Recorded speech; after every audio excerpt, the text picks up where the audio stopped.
Английский канал. Техническая проверка. Английский канал. 521, 522, 523, 524.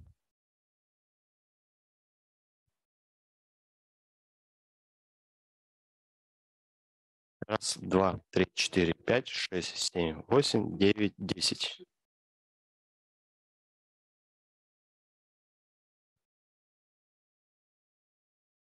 Нормально на Хорошо. Сейчас разборчиво. Если так. 521, 522, 523, 524, 525, 526, 527. В общем, все нормально, да?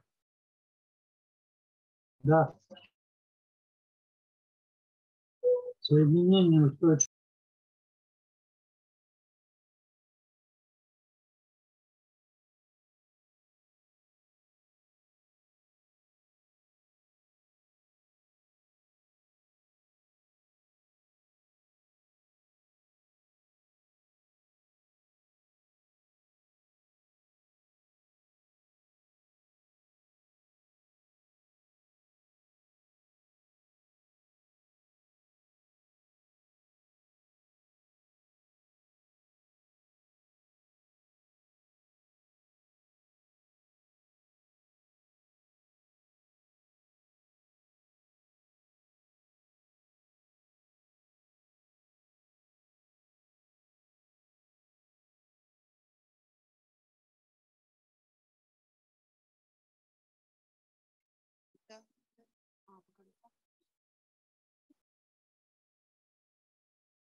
Дорогие друзья, коллеги, давайте рассаживаться. Время быстро идет. У нас очень жесткий график сегодняшней работы.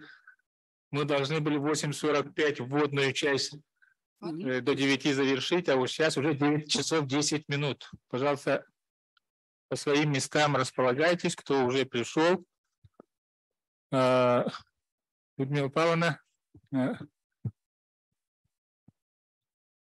Я буду очень краток в вводной части, буквально пару слов о том, как мы сегодня в эти дни работаем. Ну, программа у вас на руках, но она постоянно меняется, в течение дня по несколько раз даже корректируется. И я вижу, что в этой программе тоже ряд моментов может быть не учтены, но все время, как вы видите, в WhatsApp-группах и так далее идет информирование, что изменилось, куда мы идем и так далее. У нас сегодня самый насыщенный день. 3 круглых стола подряд друг за другом последовательно. Мы очень хотели, чтобы все участники прослушали все круглые столы, чтобы понять, какие направления все на форуме сейчас разрабатываются. Это одни из, еще не все направления. Потом после обеда мы проводим заседание комитета региональных координаторов. Рассмотрим решения, которые мы должны завтра принять. И завтра совет губернаторов до обеда с 10 до 12 часов. Поэтому большая просьба всем спикерам, выступающим, быть предельно краткими, не более 5 минут. Вот я приведу специально для модераторов корейский колокол. И дважды будет звонить модератор. Первый раз у вас осталась 1 минута, второй раз ваше выступление завершено. И никаких... Please stop when the moderator stops you. You will have to end your presentation. So please be very concise. We should listen to all the speakers, and there are plenty of them, and the sitting of the regional coordinators should start without delay, because we have very difficult issues to raise and discuss, and it may take quite a lot of time.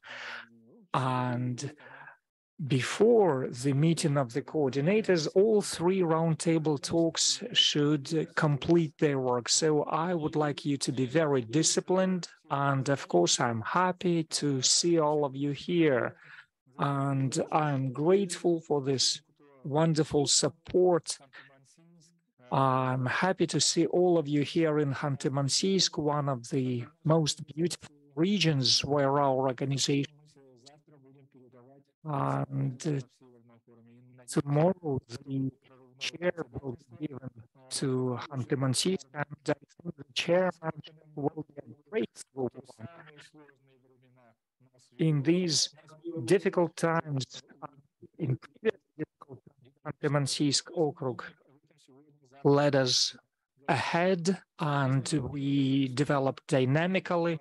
And now I pass the floor to Lyudmila Barila from the Tomsk State University.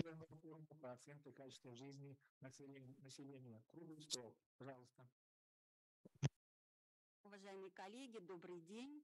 Мы рады приветствовать всех на нашей дискуссии. Очень приятно, что собралось такое экспертное сообщество. Experts community here. So the issues of quality of life. This is a comprehensive category. We started discussing it a year ago, and for the past year we have conducted a lot of events, and we are going to continue our discussion today.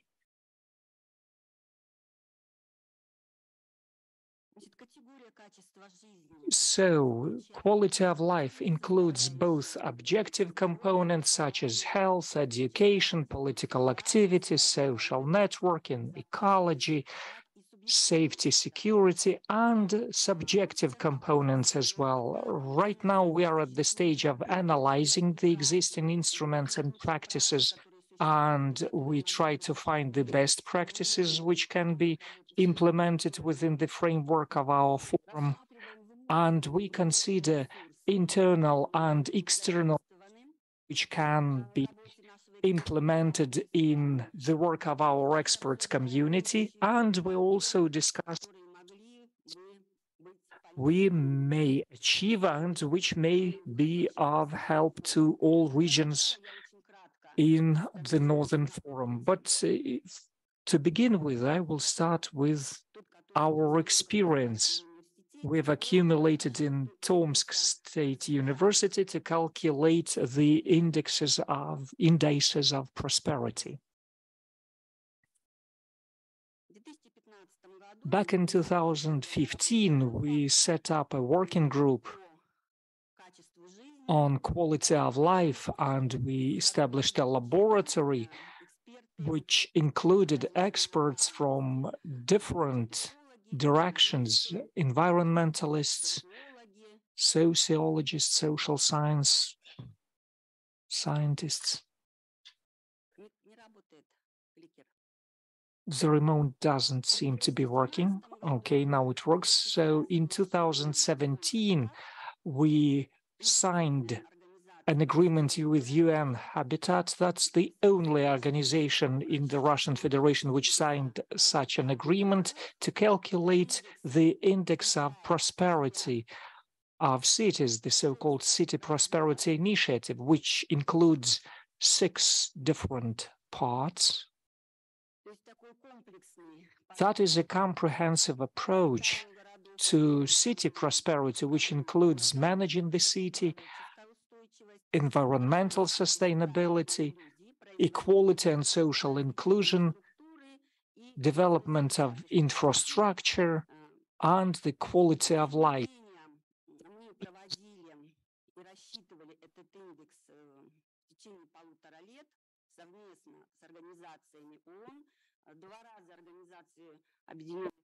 Посещали Томск для того, чтобы проверить и верифицировать все наши расчеты. И в конечном итоге результаты индекса... And in the end, the CPI, this City Prosperity Index for the city of Tomsk, looks like this. We presented these results at a huge event of the United Nations in Kenya, where there were 3 cases from all around the world. So there was the case of Mexico, Kuala Lumpur, and Tomsk, and our indices were quite high. The mean is about 68, which corresponds to the indices of very developed Western European cities in the year 2019. So how did we conduct those calculations? We have, for example, economic sustainability, and we had and every indicator was split further into 120 dimensions. We took all the data from official statistics, development of infrastructure, which includes dwelling apartments, social infrastructure, city mobility. All these things were assessed, and you have this mean data for Tomsk. Quality of life includes health, education, safety, and public spaces. Within the category of quality of life, I can give you the calculations. So, for example, if we took health, we included vaccination and life expectancy. In terms of education, there was percentage of literacy and so on and so forth. Equality and social inclusion, the poverty level and unemployment, and as for the environmental sustainability, that was quality of air, treatment of waste. So all in all, we received such results. We asked for results only on environmental sustainability, but that doesn't mean that environmental sustainability in Tomsk is poor. No, the calculations we took were slightly different from those used in world practice. So we had to correlate our figures and numbers with the world methods, but everything else was quite all right. The calculation of this index boiled down to not only demonstrating the results, but the major part, the second part, was that the United Nations worked with the results, and it took them quite a lot of time, and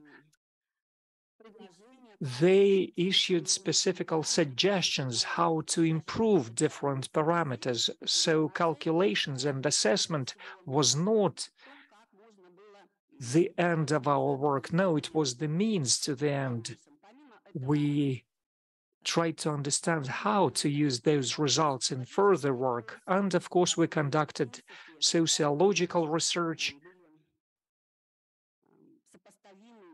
to compare what the citizens of Tomsk think and compare these results with the statistical data. So calculating the United Nations indices was a pretty complicated thing, but yes, you can take several points from these calculations, and we as a working group on quality of life should think of what we can take from it. And now I would like to pass the floor to Professor Zvarikina from MGIMO University, and she's dealing with energy policy. So, Yulia Viktorovna, the floor is yours. Good morning. I'll wait for my presentation.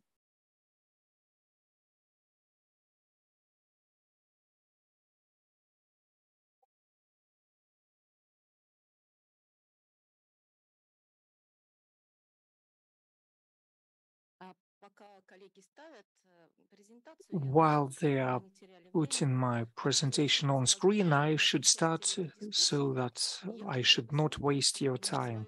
Thank you for inviting me, and I would like to talk about the role of quality of life in reaching the aims of the indices of sustainable development. And it's a very interesting topic, and we've been witnessing changes in formulating analytical approaches and transformations. So what have we been witnessing? First of all, we go over to a new economic way of life, and it happens in our region, and you can notice it if you can trace what was here back in 2019 and what economic crisis we went through, and that crisis was followed by pandemics, which also had their influence. And now we have a competition of different macro regions, which affects migration flows, and all this turbulence does not allow us to see the changes in technological way of life. And now we have to think about it, and we have to forecast the coming changes. We can see the growth of importance of subjective assessments on the... We've been trying to open this presentation, and we succeeded in opening up this presentation with different computers, so I do not know what's the problem over here. But I hope you will be able to understand what I'm talking about without any pictures to help you out. So we see the growth of importance of subjective assessments and how these indices relate to the goals of sustainable development. So what's going to happen in the future? The less objectivity we have, the less the role of experts we have, the less verification we have of what we have really achieved. So the further we go forward, the less statistical data we have, and the current processes are very fast changing and do not allow us to react to changes. These changes can be so dynamic and can lead to short-term ripple effects, which can be realized in some dramatic policies. And of course, that's a negative factor which prevents investors from coming, which does not allow us to write strategic managerial documents, and it turns our plans of development into basically managing the city space rather than to go to strategic development. And I can give you some examples, but I had a task to tell you about web index. I think you may have heard about it, may have seen it in different formats. There are 218 cities, about 300 indices. There is no comprehensive index. And as we are here in Khanty-Mansiysk, the city which hosted us, and thanks to all the organizers for this city is placed third in web ranking, and we have to pay credit where the credit is due. All the indices are very good, but I would like to emphasize how subjective processes influence on that. We visited the center of the city, and the accessibility in the center is very low because there are lots of places which are accessible only for cars, and for pedestrians you have to go around for 5 miles. And well, okay, all the roads for pedestrians are very well organized, very good, but they're not very accessible because the city was built by industrialists, not by people who ought to plan the city space. One more factor I would like to draw your attention to, and this factor is not presented in the stories. Ludmila has demonstrated which indices we can have. And yes, that's copy-paste from the United Nations. Yes, we have to do that. We have to correlate our things with the rest of the world. But there are no cases in the world where the city is built from scratch. They are developing historically. You cannot have a city for 100,000 people built from scratch. There are very few cities like that. So here, maybe 5 years later, there will be huge problems with infrastructure, and nobody has ever mentioned it. But I guarantee that in 5 years you will have some problems, but people think that you don't have to discuss something what's going to happen in 5 years. And we have a similar case, Rosatom cities, which were built slightly earlier than Khanty-Mansiysk, and they are facing such problems right now when the city management has no opportunity to build new infrastructure or restore the existing infrastructure, which is deteriorating slowly.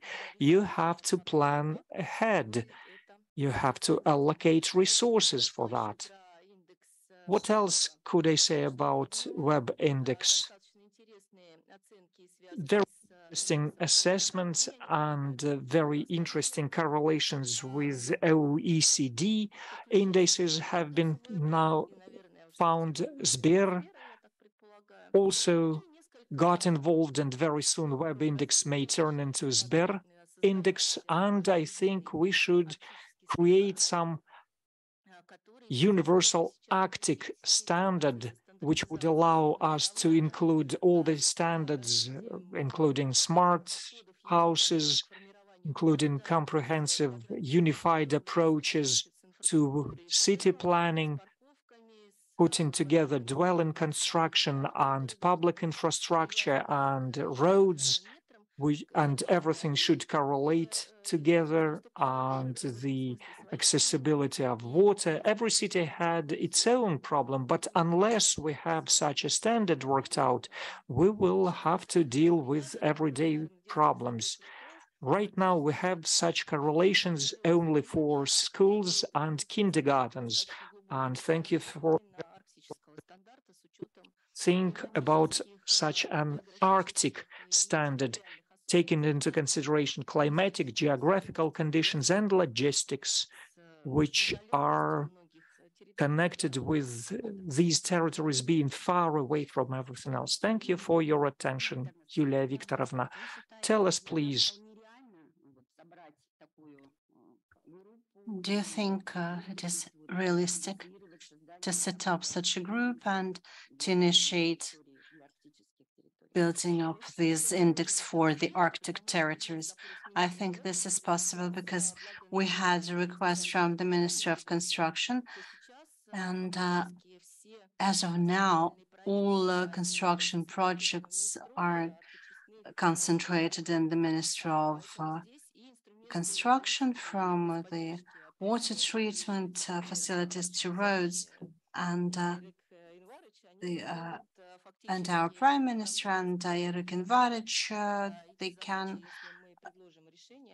can create the management framework for this.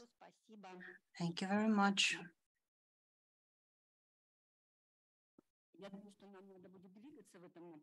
And I think this is the direction we have to move in, and we have to look at different indices, including the United Nations index, because they have a very good and well-formulated and simple indicators, and we can retrieve the data from the statistics available. As regards this, my second presentation, I hope that the organizers will publish it for those who will wish to read it. Yes, we will publish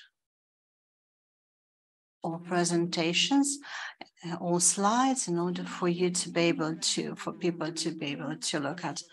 The next to speak is Elena Anatolievna Transieva, Social and Psychological Institute of the Kemerovo State University. Thank you very much for giving me the opportunity to speak here, for hosting me, and speaking about the studies we did in Siberia. I think this gives us food for thought on how we can apply the quality of life indices to the north. And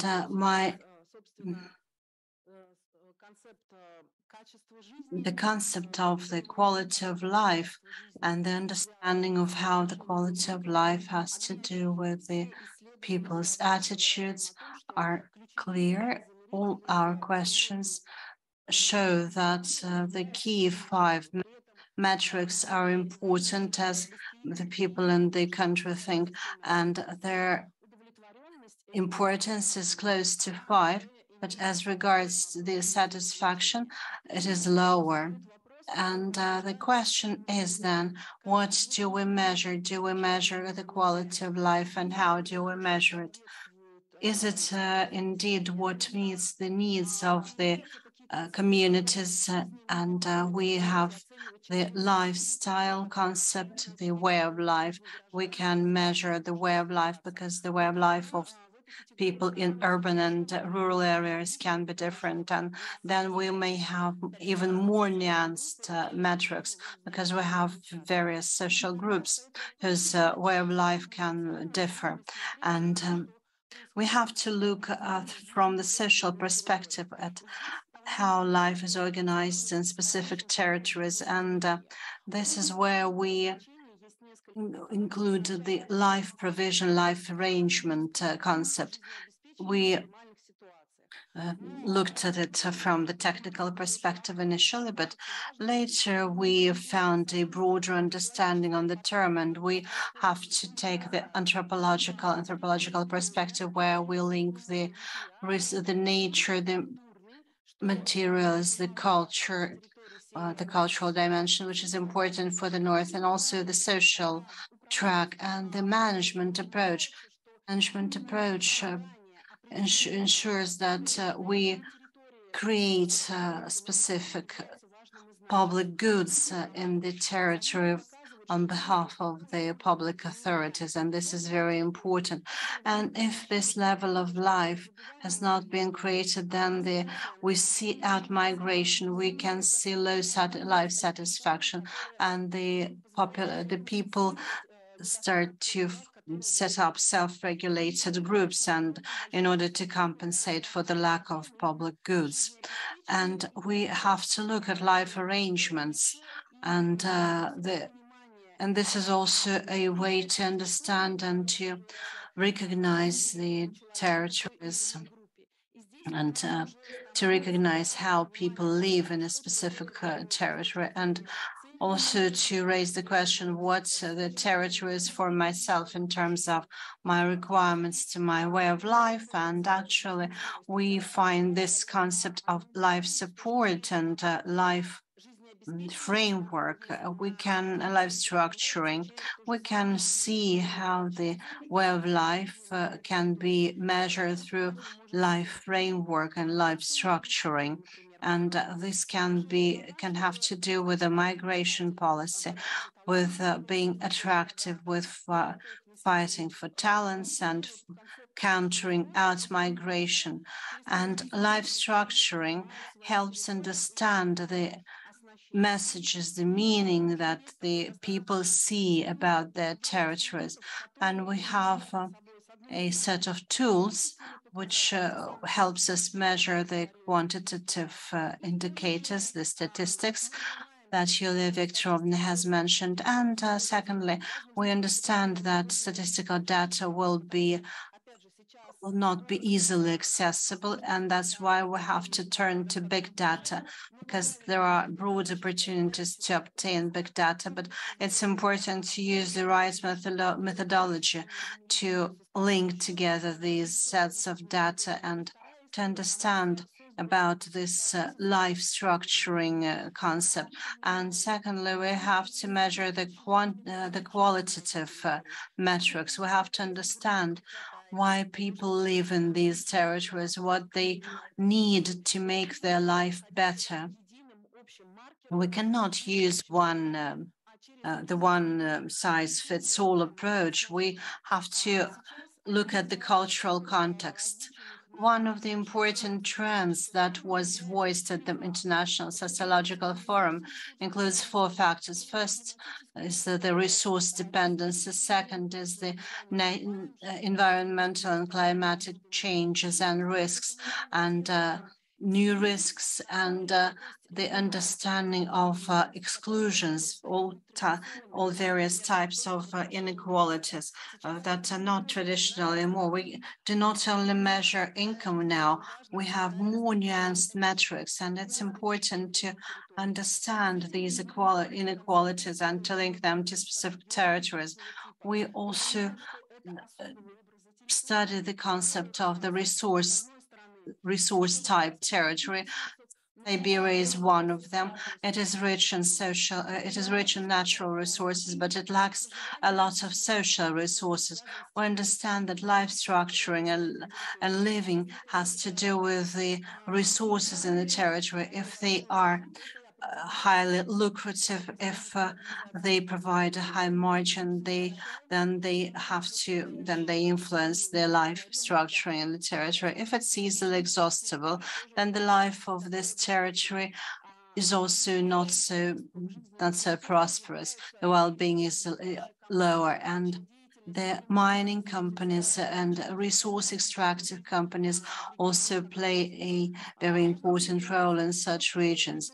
It's also important that territories are claimed, and the resource type territories receive technologies later. They lag behind in receiving technologies. They have to produce their own technologies, to develop their own technologies, but we need to find out how we can meet their needs.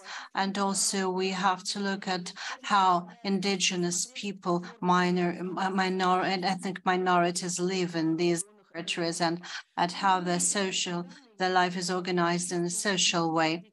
The results that we obtained, the data we obtained based on the multiple studies of Siberia shows that there are huge gaps between objective and subjective evaluations. In general, people see things through the perspective, me, how it is for me, for my social group. This will not always suit me. And there's a serious link with the natural rhythms. The people are synchronized with the time, with the nature, and this influences the production and life cycle, and also the work and rest cycles. And this is all synchronized with the natural rhythms.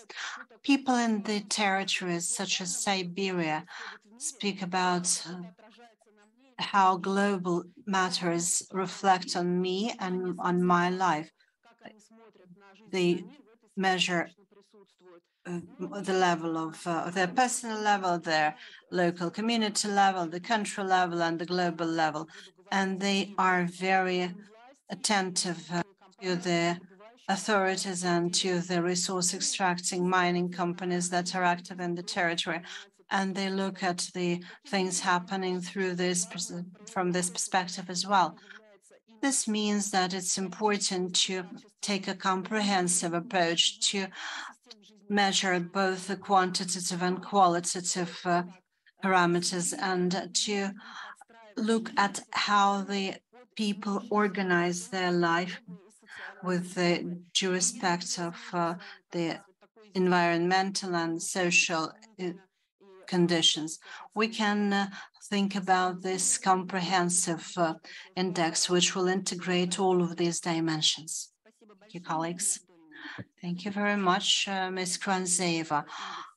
I have a question. You have worked with the subjective well-being index that was developed by the High School of Economy, didn't you? Yes, we have. We are measuring the life of people in the Kuznetsk region. This is a longitudinal study. We are in the third stage now, and we will do the final measurement in the autumn, and then we will prepare the final assessment. And we like the monitoring approach, the longitudinal approach, and we can use it here as well. But just like any survey where we use questionnaires, all of them have limitations because we always focus on the average data, on the average statistics, and we have to go deeper into meanings, because on the one hand, the people say that they're highly satisfied, but there are bottlenecks that are revealed in focus groups and in-depth interviews, where we can obtain broader data that help us then apply the quantitative measurements. Can we look at your results anywhere? Yes, when we are done, we will publish all of them. We move on, and Daryana Maximova speak next, who is head of the International Studies Department at the Northeastern Federal University and the Deputy Director of the Northern Forum. Yes, I will adapt and say how we will speak. Thank you very much for organizing this life quality measurement group within this Northern Forum.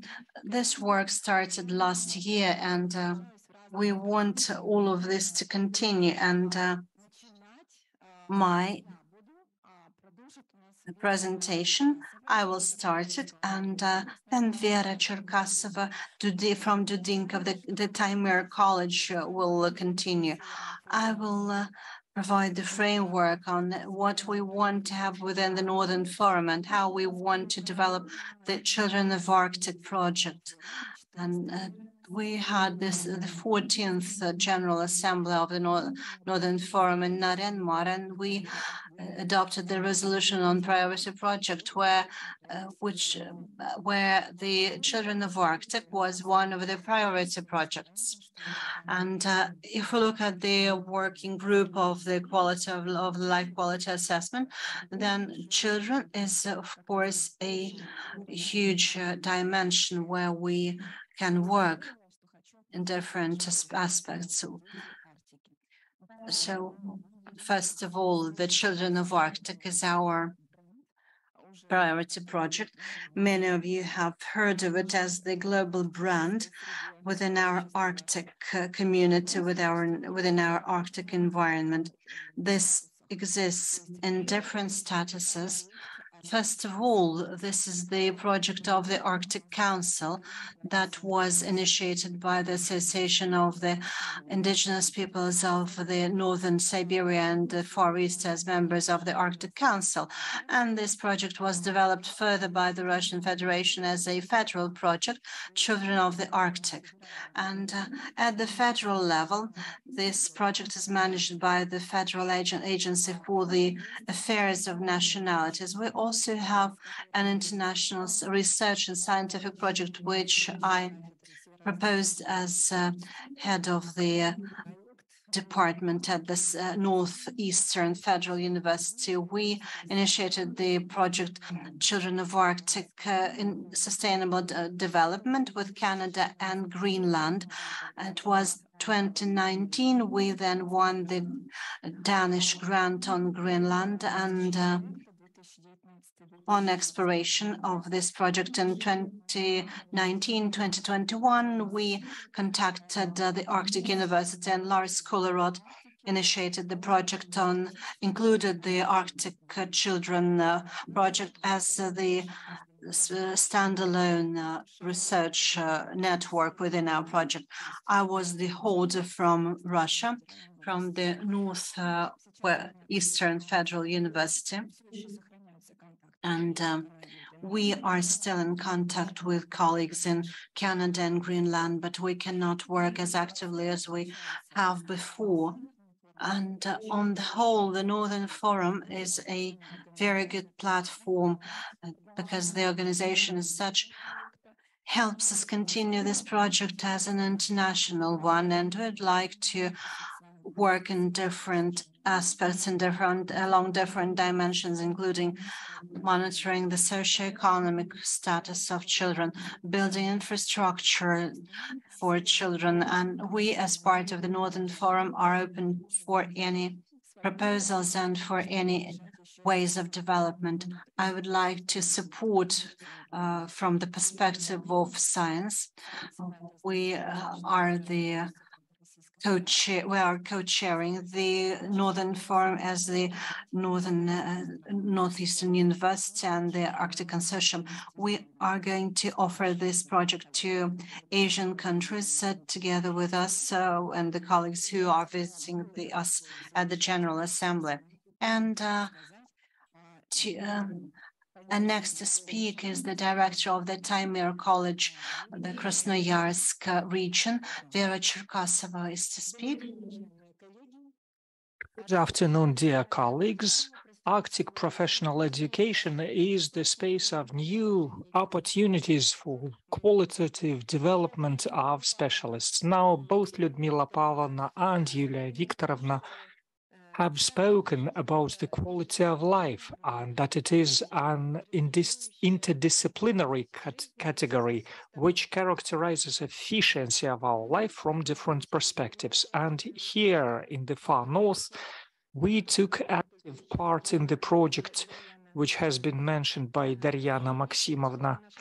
And I would like to share some information about college. We train experts for traditional industries and for modern industries which work in the Arctic regions of Krasnoyarsk Krai. As for Russian Asian Consortium of Arctic Researchers, Daryana Maximovna has told you about that, and we are happy to be a part of this consortium. There are 5 different ethnic communities in our region, and each of them is unique and has a unique experience, language, and culture. And the dynamic development of modern civilization, of course, changes everything. And our students, of course, they are children of Arctics, and they live in these terrible conditions, but they understand that they have to keep on living there and they keep on working there. And the experiment on studying the quality of life of our students should take place. It is absolutely necessary. If we look at the global trends which change the reality, there is this growth of difficulties and demographic changes, digitalization, automation, robotization. All these trends allow us to study the quality of life of the younger generation. So what we have in our college may take place in other colleges as well. Our major goal is to help our children understand this new life. They should not have a gap between a reality and what is required from them. So we try to transform our managerial and educational activity, and everything which has been said before should be included into the research. Transformation of the processes and objects of organizational management is demonstrated over here, and it is shown in 3 dimensions. That's functioning of our educational system within the given parameters. And I liked it very much when they said today that every person who lives here, who lives in the north, every child should understand who he or she is, should understand as much as possible about the birthplace and what it means for the world, in the world. Only then these children will grow into concerned adults and they will be very good experts in whatever they undertake to study. So these problems are connected with the quality of life, and studying quality of life when teaching our students is of utmost importance. So during the next forum, I would like us to invite principals of different schools and colleges from circumpolar regions, and we should deal with these problems in the way it was presented by the previous speakers. That would have been great. Thank you very much for this opportunity to speak. Thank you. And maybe we will be able to organize some theme-related meetings. For the 3rd time, we tried to listen only to best practices and only to listen to approaches. Yes, it would be great to have a meeting at Taymyr, and we should devote it specifically to this theme we've been talking about. Ира Николаевна, Людмила Павловна, Daryana Dmitrievna. This program is more about the working group Education and Science, and together with Mrs. Gabasheva, we agreed that within the framework of the forum in Yakutsk, we will conduct a roundtable talk about the schools, the nomadic schools. That's going to take place in November, 7th to 10th of November. So please, what you have said right now, please prepare a very good roundtable talk for that event in November. Yes, I would like to add that Vera Nikolaevna Cherkasova is deputy head of the working group on education and science. That would be great to organize such a working group and roundtable talk about the children of Arctic. And we would like to discuss it with you, Dariana Dmitrievna. We have our own programs of development and we have our own internal resources. So we should coordinate our efforts in terms of scientific research so that they go under the same roof or work in the same perspective. Thank you very much. The next speaker is Maria Petukhina, professor of History, Political Science and International Relations from Petrozavodsk State University. The floor is yours. Good morning, dear colleagues. Let me present my report about the quality of life of labor migrants in the Arctic. 10 countries, the USA, Germany, Russia, France, and other European countries are responsible for hosting about 1/2 of labor migrants, and at the moment about 280 million migrants, and most of them are labor migrants and refugees, 108 million. We can see that there are 2.5 million labor migrants and there are refugees, 5.3 million people. There are also other categories of migration, illegal migration, members of families. So all in all, there are 10 to 12 million migrants in Russia. And it can lead to conflicts. We've seen the problems in France, and by the year 2030, the number of labor migrants will increase in Russia up to 3 million. And the Arctic zone is very peculiar. We know that there is Yamal-Nenetsk, and there is plenty of migrants over there, and there is Chukotka with not enough migrants. So there are specific indices stipulated in our program. And by the year 2035, there should be a positive quotient of migrants coming to the Arctic. We've been dealing with the problems of migration in Petrozavodsk, dealing with the Arctic region and Far Eastern region. We conducted several projects to assess the quality of life and work of migrants in Karelia, Yakutia, Zabaikalsky Krai, and the major tools to assess the quality of life of migrants is sociological research of both migrants and host population in terms of feedback. I will give you a couple of slides dealing with the statistical data.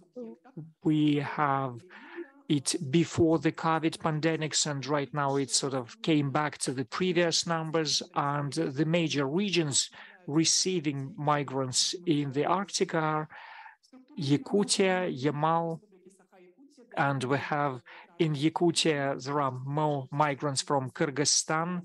That's because of historical links. Yamal brings people from Ukraine, Belarus, Karelia, Murmansk, people from Ukraine. And we can see for Karelia, this migration is almost zero because the population of our region is about 590,000 people, while in Chukotka there are 50,000 people, and flows of labor migrations are very similar in these two ways.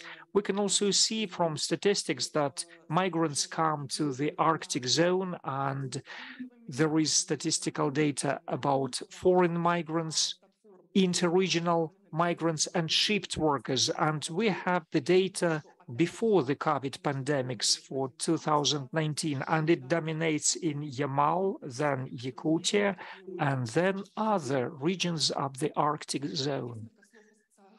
Couple of words about sociological research of foreign labor migrants. They were migrants of Chukotka, mostly from Ukraine, Yakutia, people from Kyrgyzstan, which is proven by statistical data. Then we have Tajikistan and Uzbekistan citizens who come to Karelia, Забайкальский край, Murmansk Oblast. A migrant in the Arctic zone is a young male with tertiary education, and people of age come to Chukotka, younger come to Yamal and Murmansk Oblast. When asked the question whether they are satisfied with their life and their salary, we can see that in Chukotka and Забайкальский Krai and Yamal, about 100% are satisfied with their living conditions and their salaries. Little less satisfaction in Yakutia. When assessing migration, we should take into consideration aspects of cross-cultural communication. So we ask them about their communication with compatriots when they come to work. So mostly they communicate with compatriots only in the working place, and they speak their heritage language every day. Social network is also very important. About 90% of migrants state that their friends, their relatives help them when choosing the region, when finding jobs in the region. A migrant on the Arctic labor market, we can see to the left for how long they came to this region, and we can see the orange dominating. That corresponds to 1 year, and they buy a license. Then in Chukotka, it is slightly different. That is quite a far periphery, and it's not expedient to come there for less than 1 year. They had difficulties in obtaining the license, and you had to spend quite a lot of money to get that license. And they also work in different spheres. And all this was the result. Here is, as a result, you have this map of migrants in the Far East. We try to assess conflictogenic potential to deal with these issues and work out preventive measures, but so far everything is nice and smooth in the Arctic region. And the last couple of slides, we worked together with UGRA State University to formulate migration model for this subject of the Russian Federation. We conducted research among the migrants in every municipality, in every single one of the 22 municipalities, and we subdivided the municipalities of UGRA and what's the character of international relations. You can see that there is tension in Nefteyugansk region, but basically the situation is calm and quiet. We had pools of migrants in every single municipality, and using cluster analysis, we created such a map of relations, which was given to the Department of Labor of Khmao Yugra. Thank you for your attention. Thank you very much. And this topic is also very important, and we cannot underestimate it, even though we're not yet really faced with the problem of migration in the Arctic zone, but this is our near future. Next to speak is Irina Petrova, head of the Department of Industrial and Applied Sociology at the Faculty of Social Sciences in the Nizhny Novgorod State University.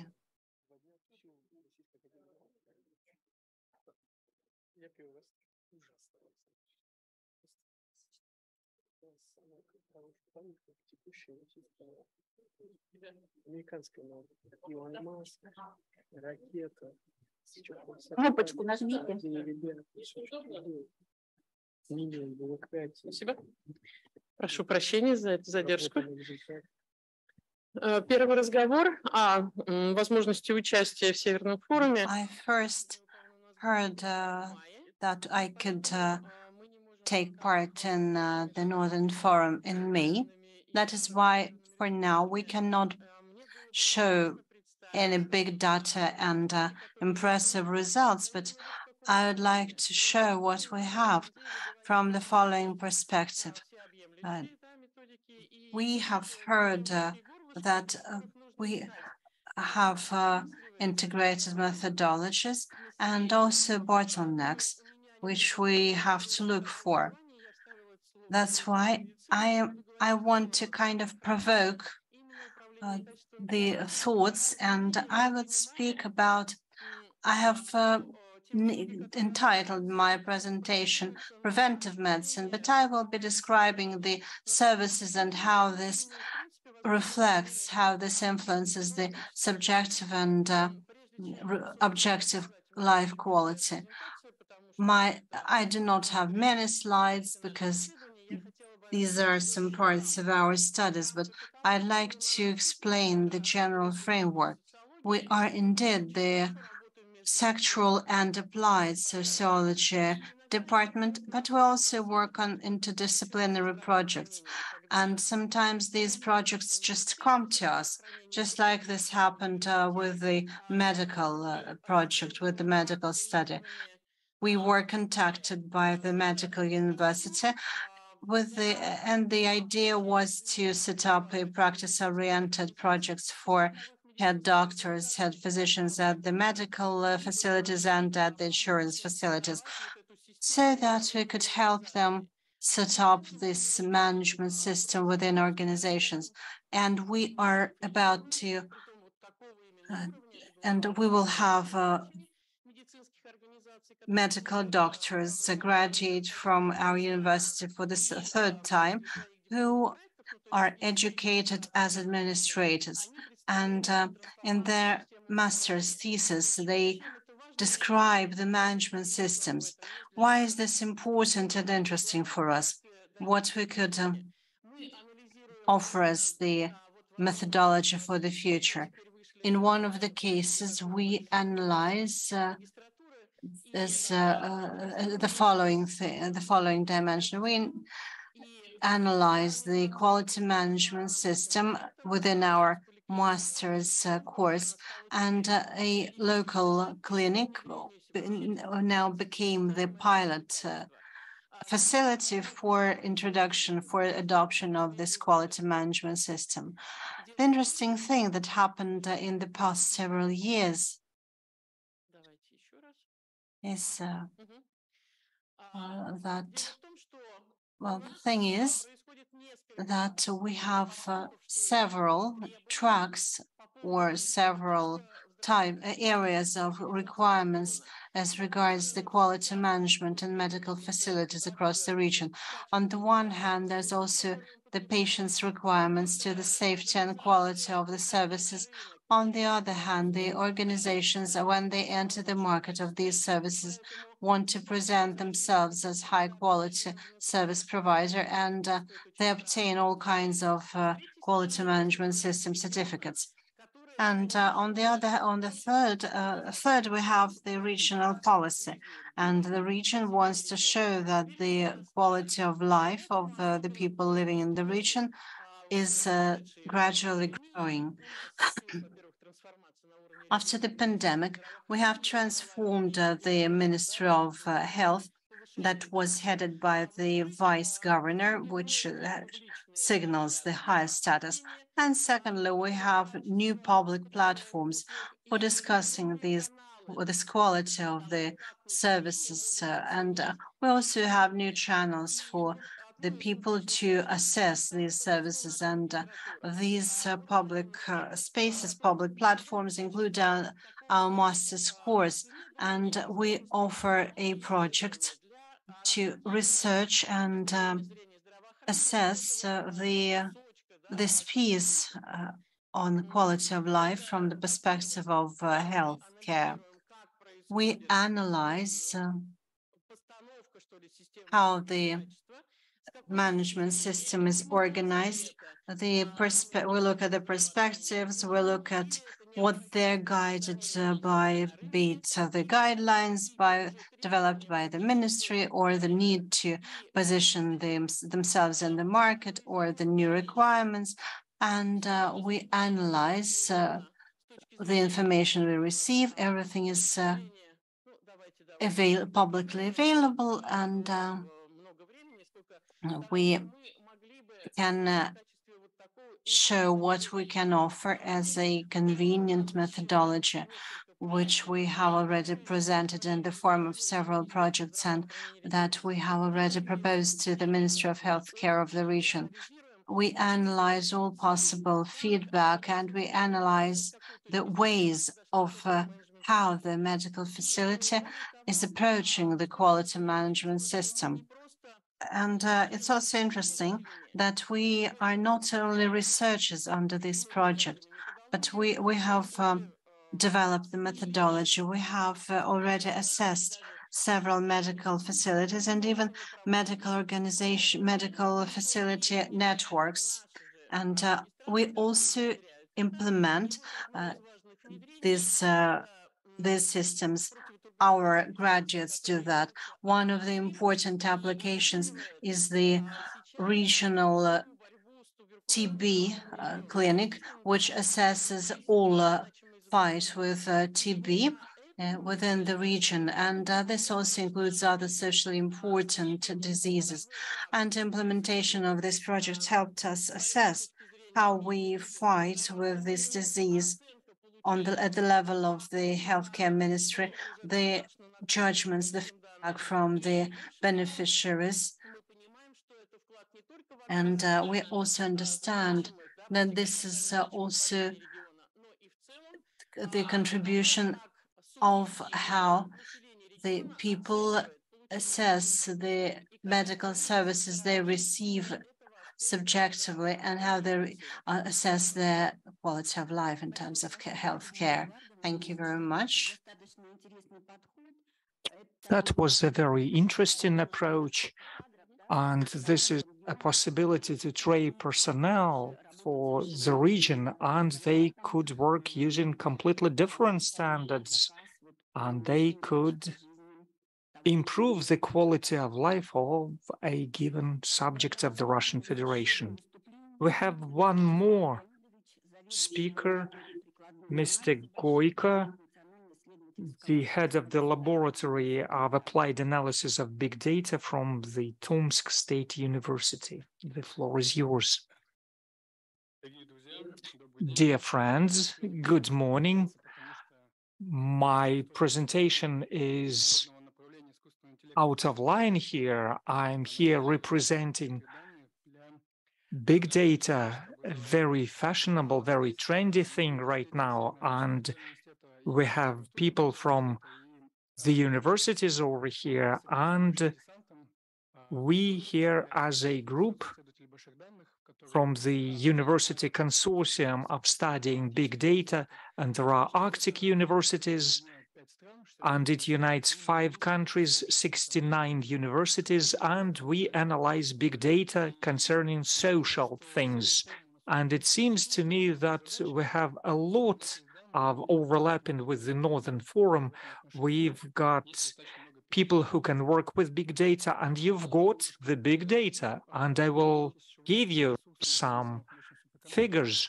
We've got the most powerful computers in the Commonwealth of Independent States. We gather information, basically all the information in the open access.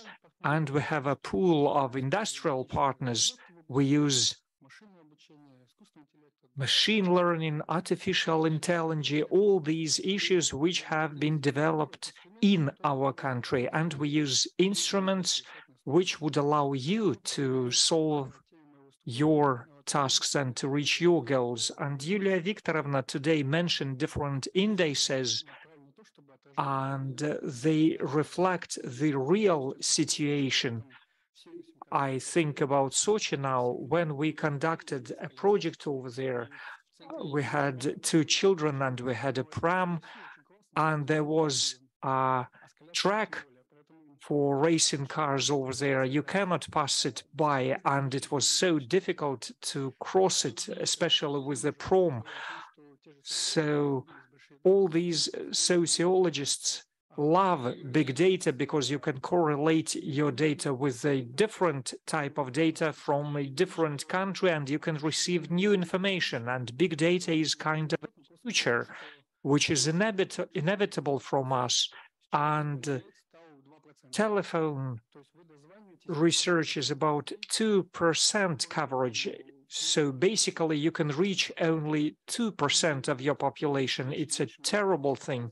And people do not want to fill out questionnaires. So analyzing open big data is a new way forward. And Mr. Kotin from Novosibirsk State University of Economics and Management back in 2018 had an idea to use data of social networks and social media. And of course, many of you have been using social media, and the ratio of negative to positive comments is 7-1. We love complaining in the open space, so we decided to consider these complaints and work out an automatic tool to assess communication from the regions. It's very simple. We took Vkontakte social media. It is the most popular, and it has open API, which allows us to download data. So every week, about 1.5 billion communications are created, so it's impossible to analyze it manually. So you have to find some registers, and we created the register of communities from a certain region, and people discuss some problems over there. Then we take data from those communities and then analyze them and calculate indices. But for the artificial intelligence to work, the real intelligence, the human intelligence should work first. We have to thank the consortium because they gathered a huge team where they analyzed a lot of information and then created marks for the artificial intelligence to follow. And then we were able to analyze more than 8 million of communications. And all this information is open. So out of 200 million of users of Vkontakte, we took about 8,000 communities, which responsible for over 80 subjects of the Russian Federation, and people discuss different problems of their region, of their city, and so on and so forth. And how we took out some communities. So we've chosen what we called the right communities, where people discuss social, economic, political issues. But on the other hand, there were irrelevant communities, for example, meeting people, and we filtered them out. And that is how we gathered 8,000 communities. First, we were very optimistic back in 2019. We took 19 categories to follow, but it turned out that the categories which were stipulated in the questionnaires and indices, sometimes they are not present in real communication. People do not talk about that. For example, you can ask people about the rights, the freedom of speech or free press. You can ask them in a questionnaire about that. But it turns out that if we take the information space where they really communicate, half of those issues are not even raised over there. So we took only 8 categories and kept on working there as well.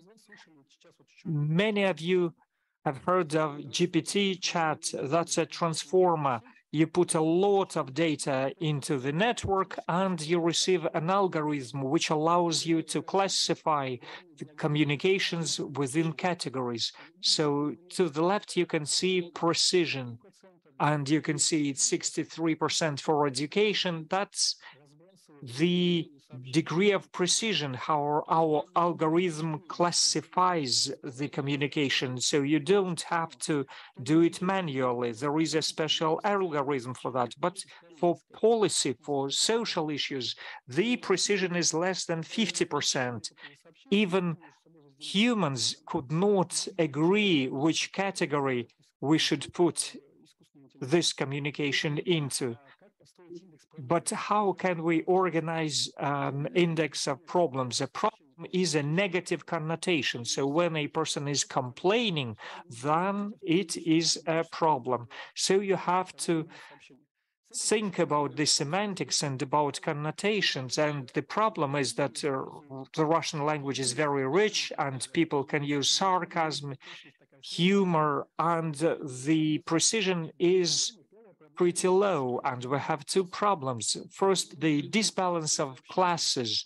We took these 8 categories, but you cannot make people discuss these or those categories. For example, when discussing road accidents or some security issues are more popular and trash content is more popular.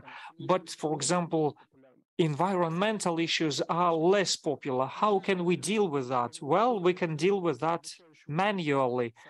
You add communications on a certain category. And besides, these are regional communities and people tend to discuss and generate news. And thanks to the news, we can see how important this or that issue is. But unfortunately, there is no emotional charge over there. But if you take comments, it takes a lot of effort, but it gives you the emotional charge as well. How relevant our method is.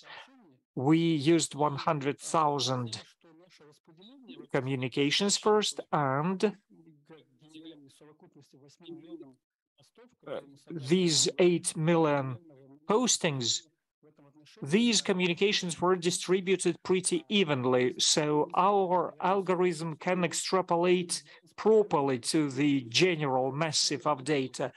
But when we added manual selection, we increased the selectivity towards the environmental issues. We included lots of them. And talking about the data per se, we can see that there is this limitation of our method, that there is different penetration, different permeability.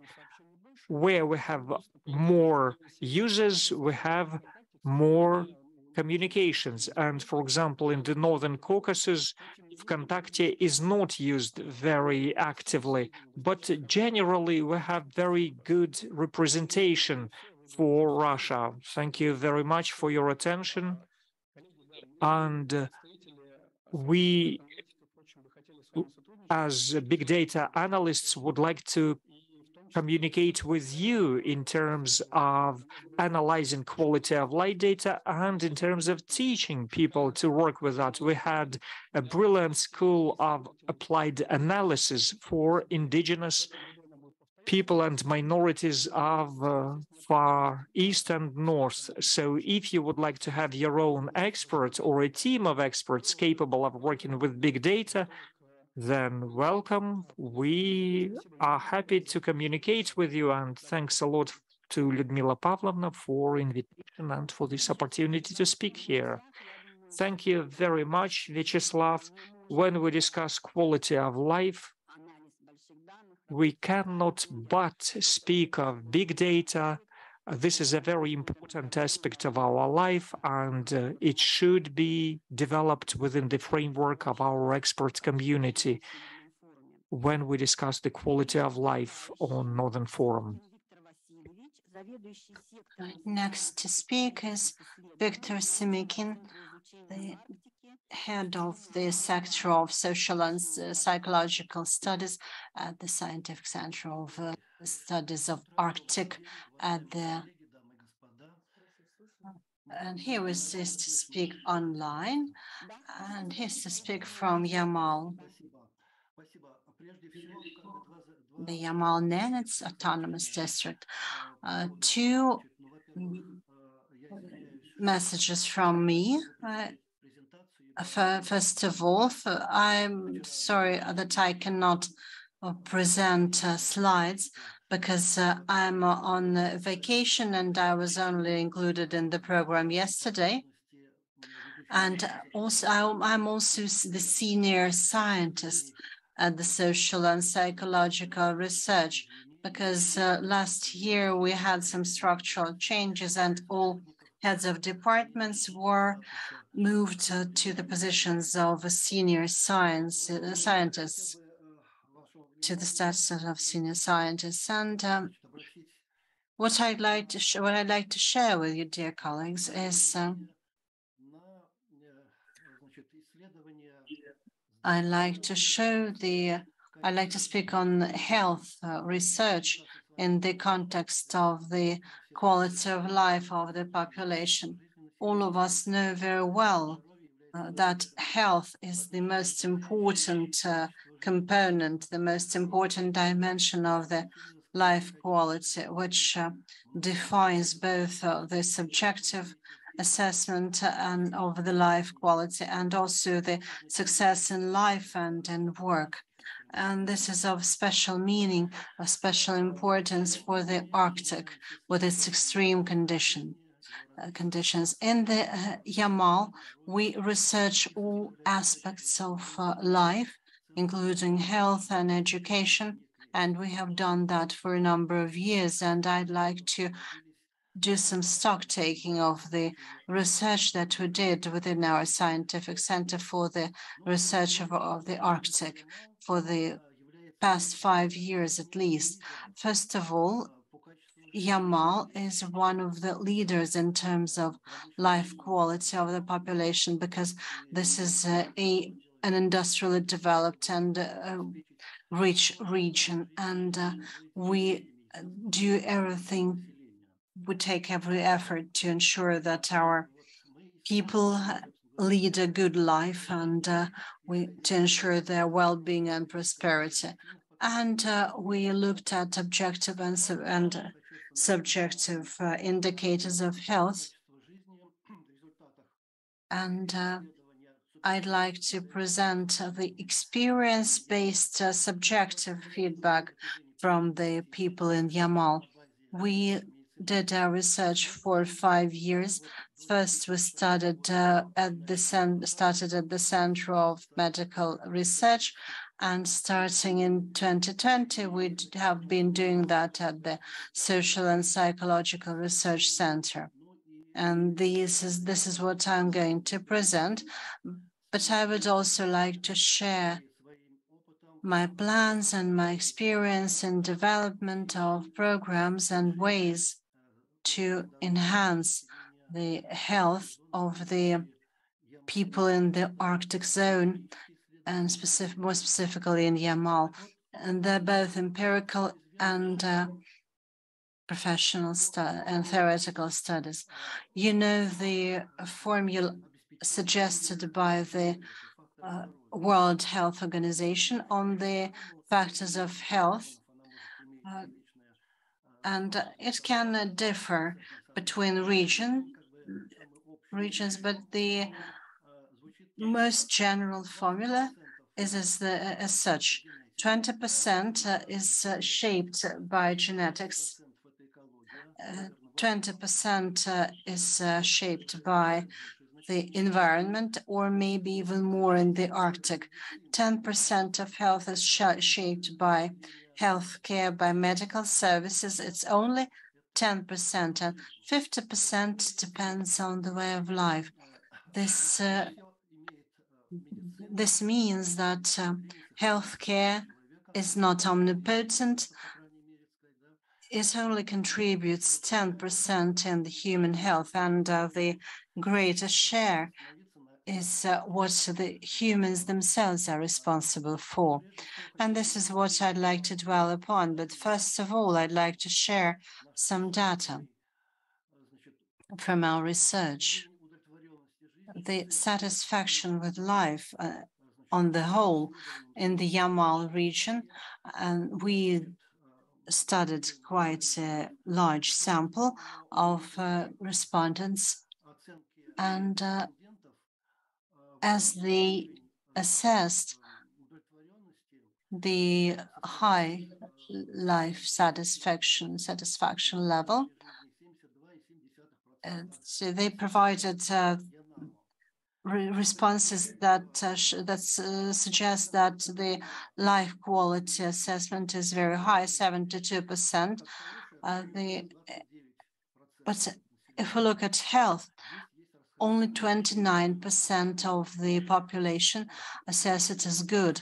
And this is where we see a discrepancy between the overall quality of life and the level of health. If we look at indigenous people, 51.3% of the population assess their life quality as good, and only 17.5% of the people assess their health level as good. We can see discrepancy between the overall life quality and the health assessment.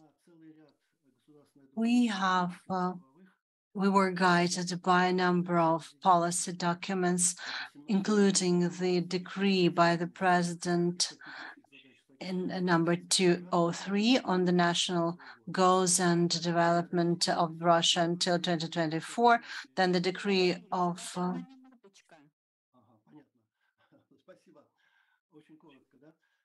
then the decree of March the 5th. And in general, because the time is almost up, I think it's very important to assess the culture of health. And we did a number of research projects, including the program for the resources in the Arctic region, and we obtained the data of the resources for health development and health enhancement. And we have done extensive work on corporate health enhancement programs within companies, the corporate programs, and the corporate health enhancement programs are expected to be implemented in all regions and in all territories of Russia. And they have to cover 33.2 million working people. We are also part of an extensive work that has been done for more than 10 years on development of health, preserving education in the country. I have been members of 2 councils focusing on health and health enhancement of children and young people. And today we are developing the health program for the older generation. So we have 3 key focus categories. These are the young people, the middle-aged people, and the older generation. And we develop the culture of health, and we work on health enhancement. Our results have been published in a monograph that was released in 2022 on social and psychological aspects of the population of the Yamal and Nenets autonomous area. And we have described various approaches to quality of life, including that in Yamal and the Arctic. I highly recommend to use this book. Thank you very much for your presentation. And we have 3 more presentations. So I'd like to speak for 5 minutes. Kashlanov Nikolai Vladimirovich, the head doctor of the autonomous Ханты-Мансийский autonomous округ Югра, the Center for Professional Pathologies, we have a huge history in bringing medical help to and assistance to different territories, even very far territories of Khanty-Mansiysk okrug. By the decree of the president number 204, it was stipulated that we have to reach out for inaccessible places, and the Department of Health worked out a corresponding program which has been implemented, and we bring medical help and aid and assistance to people in very far regions. And our base subject, if I may put it like that, we used a ship, and that's the only ship with a medical license on board. And we helped out people directly on board the ship. And we supplemented it with movable modules, which are completely autonomous, and you can place them directly, and you can transport it to different places. And at the moment, we have 17 of these movable hospitals. Here you can municipalities where we work with our movable modules. Some of the municipalities see us at least twice a year. So the number of visits is quite large.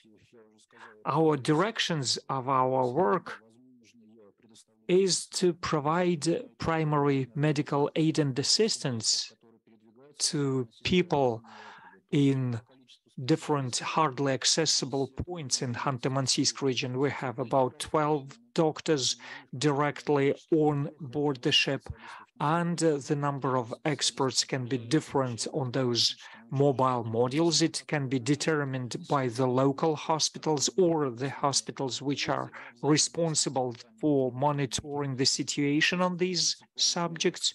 So we create a specific program of visiting different territories and choose the doctors and choose the procedures we have to conduct. Apart from giving primary medical aid, we also help the local hospitals. We work with checking and prophylactics, and of course we have all the list of the necessary things to conduct research and to study different groups of the population. One of the most important directions of our work is increasing opportunities and increasing the capabilities of our modules. What is important for us is to diagnose the most significant, the most dangerous diseases for Khanty-Mansiysk. That's cardiovascular diseases and oncological diseases. Besides, we pay a lot of attention to working with indigenous peoples and minorities living on these territories.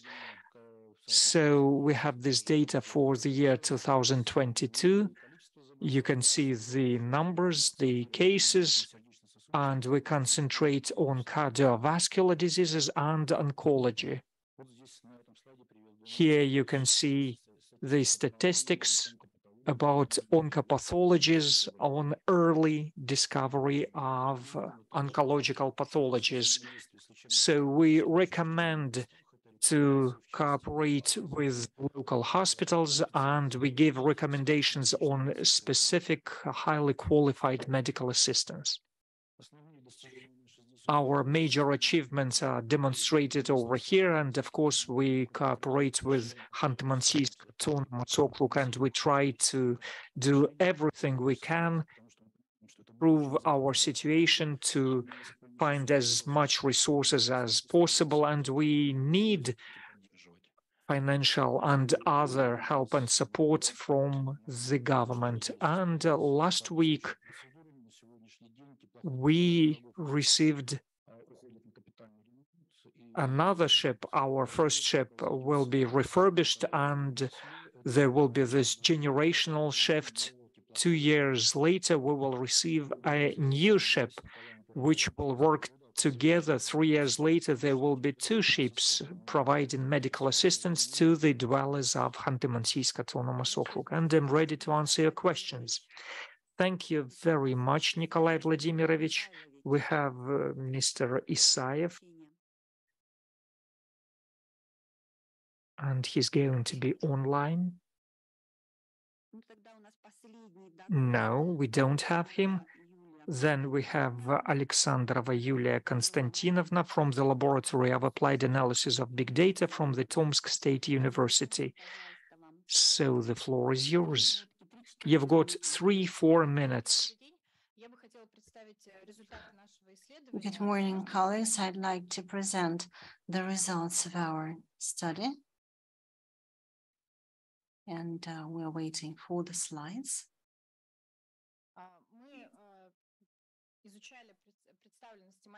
We have researched, we have studied the representation of the green technologies in the media space and in scientific publications. And we did that together with the University Consortium and with the Tomsk State University. I will briefly present the contents. We had 2 tracks, the studies of green technologies in the scientific publications and the media and the analysis of the media. We wanted to see how the topic of the green technologies and the carbon footprint is reflected in the media. We studied about 30,000 publications, and the time frame was between 2015 and 2023. And you can see the publications in more detail if you follow the QR code. And this is an interactive study that will restructure based on the region and based on the university. And you will see different universities across different regions. And we also created an expert analytical base for further research that spanned various disciplines, various sectors, including economics and humanities and sciences. The second track was analysis in the media and the social media, and we analyzed about 300,000 publications and in traditional media and the social media, and during 2022, and we saw that the greatest of attention is on alternative fuels and also it was followed by recycling, but by waste recycling and management, and the carbon footprint reduction. And you can look at this information if you follow the QR code. Thank you. Thank you very much. I think that if we use this analysis, we can study any category using this design study, and we can see how these matters are reflected in the scientific publications and the media. And at this point, we close our presentations, the panel part, and we would also like to hear Artur Gayulsky. Вот это, в серединочке. Нет, серединочки. Вот это, да.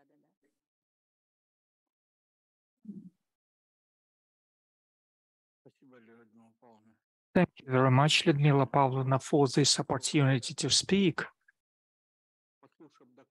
Having listened to all the keynote addresses, I can say that they have conducted some analysis and they pinpointed some problems, but I would like to approach it from a different dimension. I will give you a field approach to the quality of life, because I've lived all my life here in the north, and I'm a farmer, and my background is agriculture, and I've been working with traditional ways of life and traditional economy of the north. And if you do not have a job, you do not have a quality of life. And here in the far north, here in the Arctic,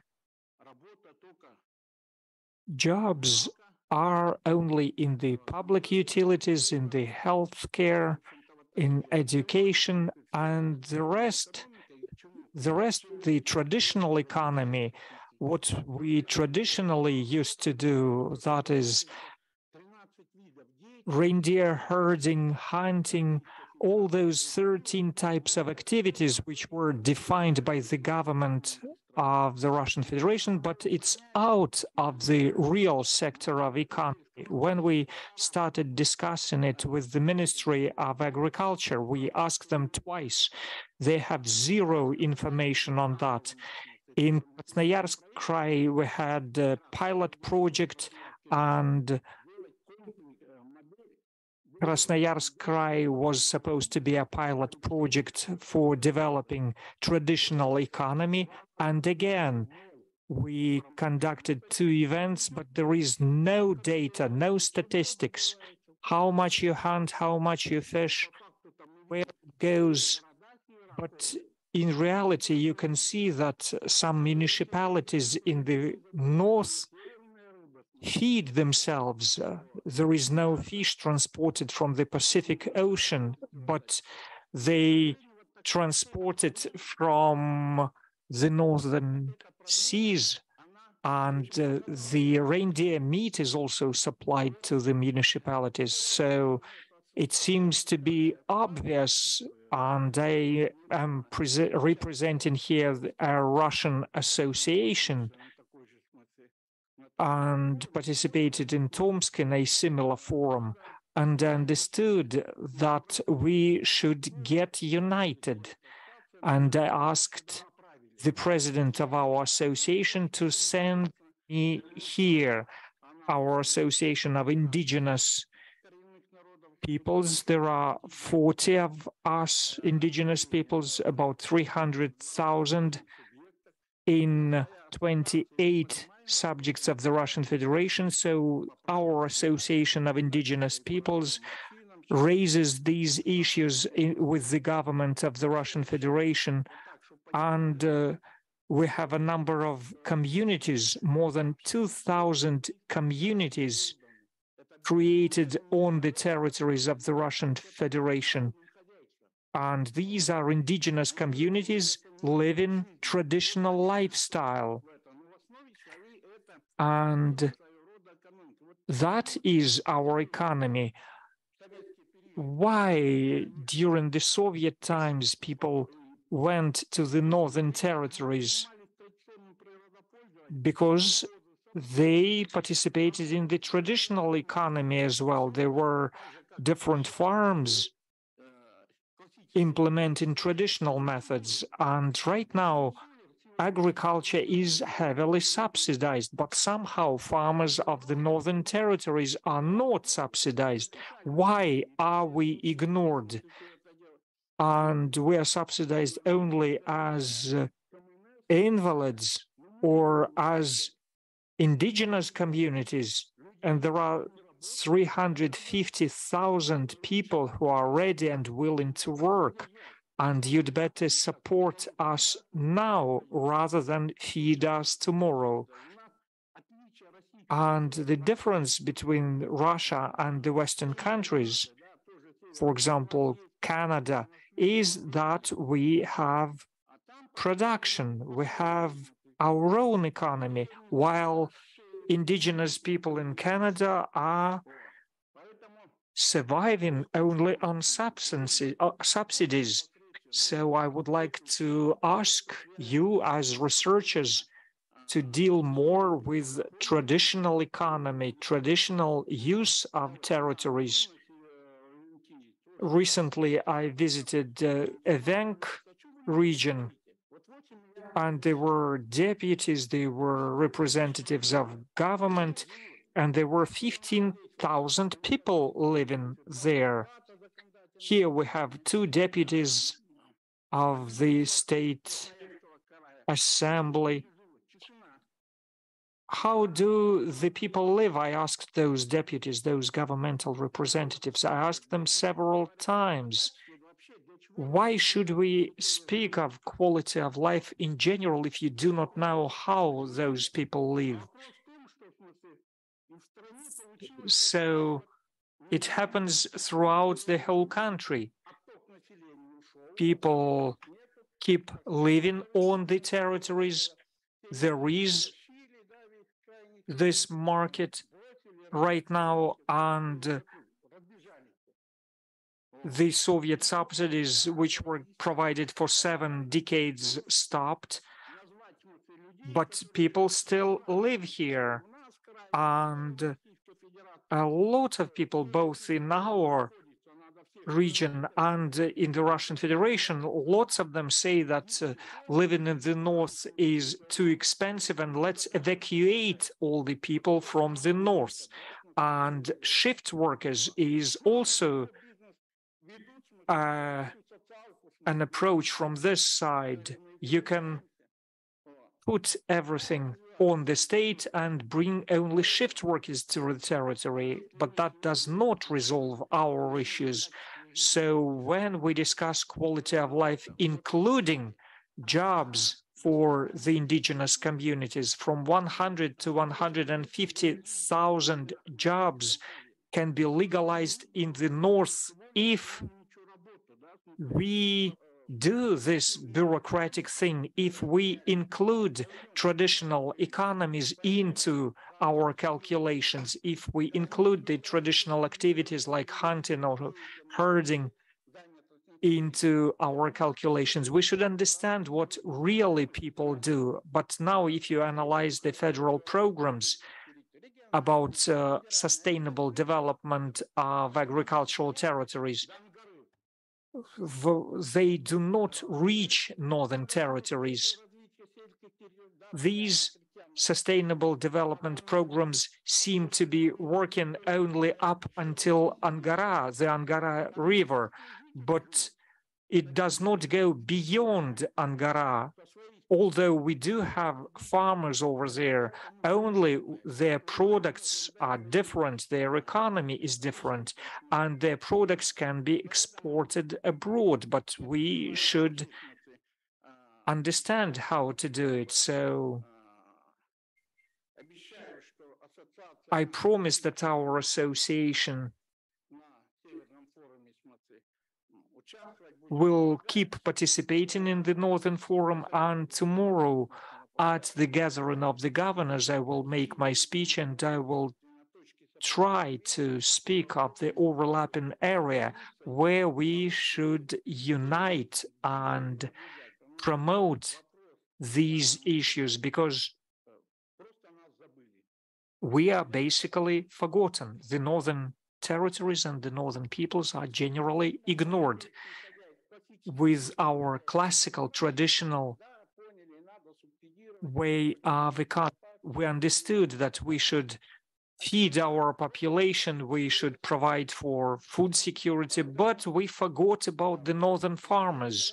And the president keeps speaking on different venues about the development of the Arctic region, and he has spoken about the necessity to take into consideration the needs and demands of the indigenous peoples. If we remember that, we will succeed.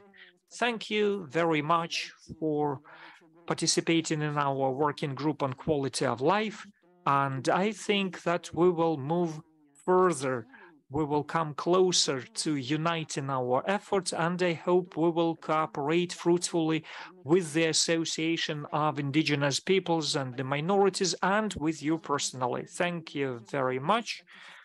Dear colleagues, we are very behind the schedule. We do not have time for discussion, so we will discuss our issues in the working order. Thank you very much for your work. And we have a coffee break. Dear colleagues, we're lagging behind, and you do not have time for the coffee break. We start the next roundtable at 11, so we can give you only 10 minutes to change the papers over here, and you can have tea, coffee, snacks, and in 10 minutes we will start our session on tourism. But we started 15 minutes later, so we are not so severely lagging behind.